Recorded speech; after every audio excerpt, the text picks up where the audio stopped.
Sama dia.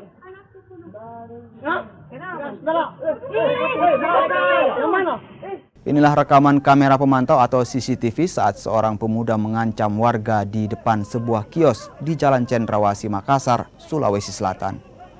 Warga lain menyaksikan langsung melakukan perlawanan. Warga pun mengejar pelaku pengancaman. Menurut warga, pemuda tersebut sudah 2 kali datang ke lokasi itu. Pemuda itu tengah mencari seseorang yang telah menganiaya saudaranya. Pertama sendiri je. Terus? Sama sendiri dia datang, berteriak. Sudah tahu apa dia berteriak, jadi tanya, kenapa kok? Terus? Dia bilang, ada pokok kakakku. Siapa kan? Pagreb, tidak ada pagreb di sini. Terus pulang mau kok. mengamuk di sini? Tidak, mengamuk. Di situ Pak, depan Inaya dulu, udah tarik busurnya. Iya. Jadi tanya, jangan gue sadar kok, jangan kok begitu. Itu siapa yang mau Ya. yang dia mau serang itu? Siapa yang mau? Pokoknya siapa yang di sini Pak?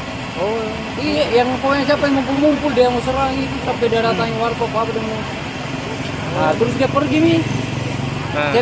Kita pikir oh, enggak ada masalah, kena pulang nih. iya. Ya saya duduk di sini sudah mau juga tutup juga. Tiba-tiba dia datang bau bonceng, langsung dia tarik busurnya sembarang dia mau ambil di sini.